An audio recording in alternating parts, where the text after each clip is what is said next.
नमस्कार दोस्तों, study with happiness में आप सभी का स्वागत है। और दोस्तों, आज के वीडियो में हम बात करेंगे प्रतियोगी परीक्षाओं की रणनीति की। अगर आप हमारे चैनल पर नए हों तो चैनल को सब्सक्राइब कर सकते हैं, क्योंकि गवर्नमेंट जॉब से रिलेटेड करियर गाइडेंस आपको हमारे चैनल के माध्यम से मिलती रहेगी। दोस्तों, मेल किया है अतुल पांडे जी ने। दोस्तों, मैं अक्सर अभ्यर्थियों से कहता हूं कि यदि आपको कोई स्टूडेंट लाइफ से रिलेटेड या परीक्षा से संबंधित कोई प्रॉब्लम है तो आप मुझसे पूछ सकते हैं। मगर जब मैं ऐसा कहता हूं तो अक्सर जो अभ्यर्थी हैं वो 90% मुझसे यही पूछते हैं कि इस एग्ज़ाम की कट ऑफ क्या जाएगी या उस एग्ज़ाम की कट ऑफ क्या जाएगी। बहुत कम अभ्यर्थी ऐसे होते हैं जो कि रीज़नेबल या अच्छे प्रश्न पूछते हैं। तो अतुल पांडे जी का प्रश्न उन्हीं में से एक है। इन्होंने कहा है कि मैं अभी हाल ही में अपना इन्होंने चैनल सब्सक्राइब किया है, अच्छी बात है। प्रतियोगी परीक्षाओं से एक भ्रम की स्थिति बनी हुई है। ये पूछना चाह रहे हैं कि तैयारी करते हुए इन्हें 1 साल हो चुका है। अब मुझे प्रैक्टिस सेट पे ध्यान देना चाहिए या फिर मुझे जो है पिछले सालों के पेपर को सॉल्व करना चाहिए, और प्रीफरेंस किसे दिया जाए, इस पे जो है असमंजस की स्थिति है।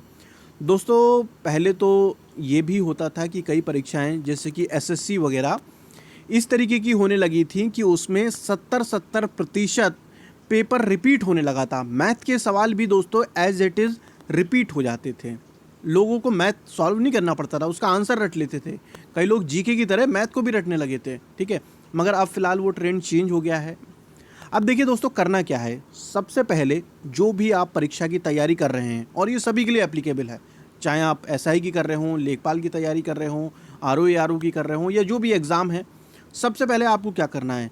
सबसे पहले आपको जो उसका एग्ज़ाम का जो सिलेबस है ना दोस्तों, जो भी उसका सिलेबस है उस सिलेबस को देखिए और उस सिलेबस को कंप्लीट कीजिए, ठीक है। और चाहे वो आप कहीं से भी कीजिए, मतलब चाहे आप बुक से कर लीजिए, किसी यूट्यूब चैनल से कर लीजिए, है ना। मगर क्योंकि शुरुआत में जो है अगर आप बुक से पढ़ेंगे तो ज़्यादा अच्छा होगा, क्योंकि बुक से दोस्तों ये फ़ायदा होता है कि कम समय में आप ज़्यादा गेन कर पाते हैं। वीडियोस क्या होते हैं, बहुत ज़्यादा लंबे होते हैं, और शुरुआत में कोई ज़रूरी भी नहीं है कि समझ में ही आ जाए। अगर किताबों से समझ ना आ रहा हो तो वीडियो की तरफ भी मूव कर सकते हैं, ठीक है।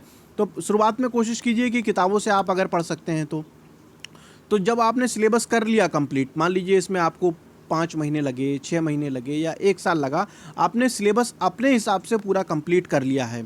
अब सेकंड स्टेप क्या होना चाहिए दोस्तों। सेकंड स्टेप अगर मैं बात करूं प्रैक्टिस सेट या फिर प्रीवियस ईयर, तो दोस्तों पहले आपको जाना है प्रीवियस ईयर पर।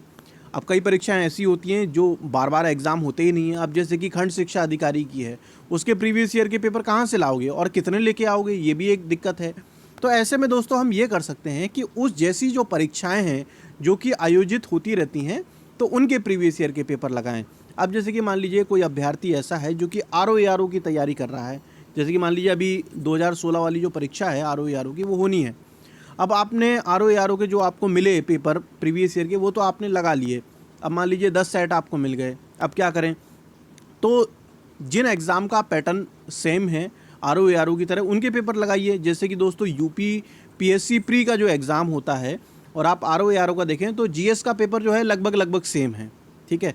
तो आप, क्योंकि पीसीएस की परीक्षा तो ऐसी है ना जो कि हर साल आयोजित होती ही होती है, भले ही डिले हो जाए, प्री का एग्ज़ाम होता है।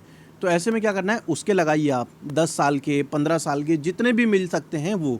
अब देखिए, अब होगा क्या दोस्तों कि जब आप पेपर लगा रहे होंगे ना प्रीवियस ईयर का, तो एक चीज़ आएगी, आपको कुछ नए प्रश्न मिलेंगे।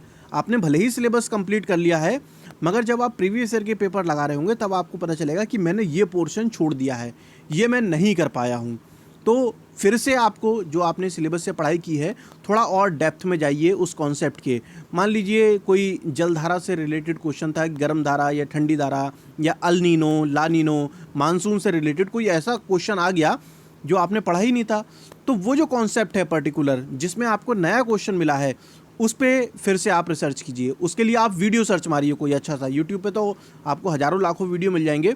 तो उस कॉन्सेप्ट के लिए जो आपको एक नया मिला पेपर में, खासकर प्रीवियस ईयर में, तो उसमें जो है आप लगाइए, ठीक है। तो पहला काम आपको ये करना है। उसके बाद दोस्तों जब आपकी प्रीवियस ईयर के जब पेपर लग जाएं तो आप प्रैक्टिस सेट की तरफ भी मूव कीजिए, है ना। मगर कई बार दोस्तों ये भी देखा गया है, प्रैक्टिस सेट के नाम पर टोटल पेपर जो है ना वो पुराने सालों का ही बना के रख देते हैं। जब आप एक बार प्रीवियस ईयर लगा लेंगे ना, तो हो सकता है कि जो आप प्रैक्टिस सेट लगाने वाले हैं उसका 70-80% जो है वैसे ही सॉल्व कर दें। ठीक है। तो प्रैक्टिस सेट के चुनाव में बड़ा जो है वो ध्यान रखना होता है। कई बार क्या होता है कि प्रैक्टिस सेट हमें आसान मिल जाते हैं बहुत ज़्यादा, तो हमें ये लगने लगता है कि भाई हमारी तैयारी बहुत अच्छी हो गई है। प्रैक्टिस सेट जो है दोस्तों हमेशा मॉडरेट टू हार्ड वाला देखिए। ज़्यादा इजी वाला देखेंगे तो आप एक भुलावे में जीते रहेंगे कि भाई मुझे सब कुछ आता है, और पेपर वाले दिन जो है आपकी पोल खुल जाएगी। ठीक है, तो आपको क्या करना है, प्रैक्टिस सेट थोड़े से अच्छे जो आपको मिल सकें उन्हें लगाइए। ठीक है, चाहे वो ऑनलाइन हो या ऑफलाइन हो। और दोस्तों अगर हम अपनी बात करें, हमारे चैनल के माध्यम से मॉक टेस्ट कराए जा रहे हैं प्रैक्टिस सेट के नाम पर, जो कि आपकी सभी परीक्षाओं में काम आएंगे। और ये जो हमारे मॉक टेस्ट चल रहे हैं दोस्तों, उसमें आप प्रश्नों की गुणवत्ता देख सकते हैं कि मैं किस तरीके के रखता हूँ, और मैं तो उनमें ऑप्शन भी नहीं रखता हूँ ताकि आपकी तैयारी जो है और अच्छी हो। हमारी जो मॉक टेस्ट की क्लासेस चल रही है मंडे टू सैटरडे रात को 11 बजे, और टेलीग्राम पर डेली आपको बताया जाता है कि किस टॉपिक की अगले दिन मॉक टेस्ट होने वाला है, तो आप उसे एक दिन पहले अच्छे से पढ़ के आएंगे। ठीक है, तो अगर आप चाहें तो उसे भी ज्वाइन कर सकते हैं। ठीक है दोस्तों, टेलीग्राम का लिंक मैंने डिस्क्रिप्शन में दिया है। अगर आपकी कोई जेन्युइन क्वेरी है तो आप कमेंट सेक्शन में लिख सकते हैं। बस ऐसी चीज़ मत पूछा करिए मुझसे जिसके लिए मुझे टाइम मशीन का इस्तेमाल करना पड़े। ठीक है ना, भविष्य में जाकर देख के आऊँ मैं क्या होने वाला है। और जो अभ्यर्थी जीवन से रिलेटेड, जो भी आपकी स्टूडेंट लाइफ से रिलेटेड प्रॉब्लम है, गवर्नमेंट जॉब की तैयारी करते समय जो जो प्रॉब्लम आती है, उसमें से कोई भी हो पूछिए, मैं बताने को तैयार हूँ, क्योंकि मैं भी उसी मार्ग से गुजरा हूँ दोस्तों जिससे कि आप गुजर रहे हैं।